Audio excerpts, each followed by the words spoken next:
राज्य बीमा विभागर एथिरे जो दुईटी प्रस्ताव अच्छी मुझे आपण पाखे उपस्थापना करली। एथिरे विशेष करके राज्य दुकान और वाणिज्य प्रतिष्ठान आईन 1956 रे जो संशोधन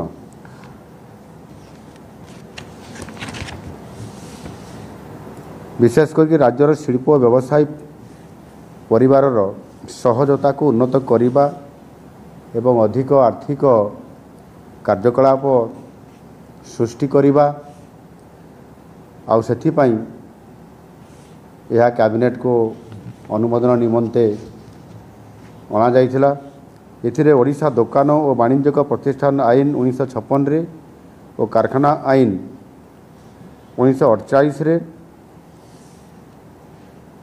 विभिन्न प्रकार प्रस्ताव गुड़िक संशोधन निमंते कैबिनेट अनुमोदन आज लाभ करिछि।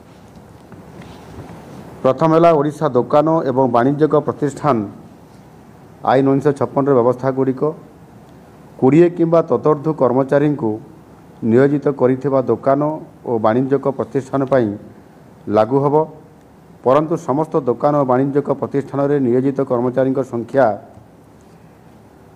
एवं नियोजित कर्मचारी संख्या एवं निर्विशेष से ओडिया रे साइन बोर्ड प्रदर्शन करने स्वतंत्र भाव में स्पष्टता दि जाए।